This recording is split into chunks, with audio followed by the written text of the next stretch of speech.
Hi friends, welcome to my channel. ఈరోజు నేను కుంత పొంగనాలు ఎలా చేయాలో చూపిస్తాను మీకు. అందుకు కావాల్సిన పదార్థాలు, మనకు దోశల పిండి ఎలా తడుపుకుంటాం, ఒక గ్లాసు మినపప్పుకి 3 గ్లాసులు బియ్యం వేసి కలుపుకుంటాం కదండి. అలా దోశల పిండి ఒక రోజు ముందు నానబెట్టుకొని రాత్రి గ్రైండ్ చేసి ఉదయం దోశల పిండికి రెడీ చేసుకుంటాం కదా, ఆ పిండి ఇది. దానికి మనకు కావాల్సిన పదార్థాలు కరివేపాకు, కొత్తిమీర, ఉల్లిపాయలు, పచ్చిమిర్చి, జీలకర్ర, అల్లం వెల్లుల్లి పేస్ట్, సాల్ట్. ఇప్పుడు మనం గుంత పొంగనాలు ఎలా తయారు చేయాలో చూద్దాం. అలాగే నా ఛానల్ని సబ్స్క్రైబ్ చేయండి, లైక్ చేయండి, షేర్ చేయండి ఫ్రెండ్స్. కరివేపాకు, కొత్తిమీర, ఇవన్నీ మనకు కావాల్సినంత వేసుకోవచ్చండి, మన ఇష్టము. పచ్చిమిర్చి, ఉల్లిపాయలు, జీలకర్ర,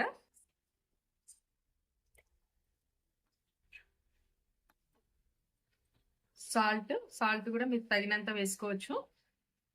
అలాగే అల్లం వెల్లుల్లి పేస్ట్ అండి, ఇది మీ ఇష్టము, వేస్తే కూడా చాలా టేస్ట్ ఉంటుంది. అల్లం వెల్లుల్లి పేస్ట్ వేయకపోయినా సరే. ఇవన్నీ మనం కలిపి పెట్టుకుందాం. ఇది నానబెట్టడం అలాంటిది ఏం లేదు, డైరెక్ట్ మనం స్టవ్ మీద వేసేసుకోవచ్చు. ఇప్పుడు మనం స్టవ్ వెలిగించి పొంగనాల పీట ఇలా ఉంటుందండి, దీన్ని పెట్టుకోవాలి మనము, గుంత పొంగనాల పీట. ఇప్పుడు మనకి ఇది వేడెక్కిన తర్వాత, పొంగనాలది వేడెక్కిన తర్వాత, వేడెక్కిపోయిందండి. ఇప్పుడు మనం కొంచెం ఆయిల్ వేసుకోవాలి అన్నిట్లో.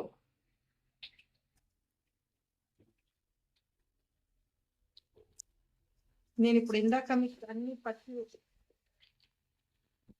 పచ్చివి వేసి ఇస్తాను కదండి, నూనె వేసి పెట్టుకోవాలండి. నూనె వేసి పెట్టాక ఇప్పుడు మనము పొంగనాల పిండి దీంట్లో వేసేసుకుందాం. ఇప్పుడు మీకు అన్ని పచ్చివి వేసి చూపించాను కదండి, మనం పోపులో పెట్టి వేయించుకొని కూడా వేసుకోవచ్చు, అలా కూడా బాగుంటుంది టేస్ట్. మీకు నేను అన్ని పచ్చి వేసాను, ఇలా కూడా చాలా బాగుంటుంది.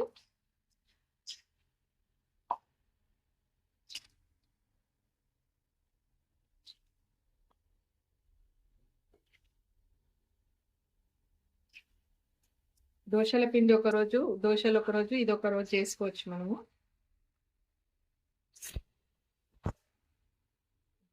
చిన్నగా పెట్టేసి ఒక 5 మినిట్స్ ఉంచుదాము, మూత పెట్టేసి ఉంచుకుందాము.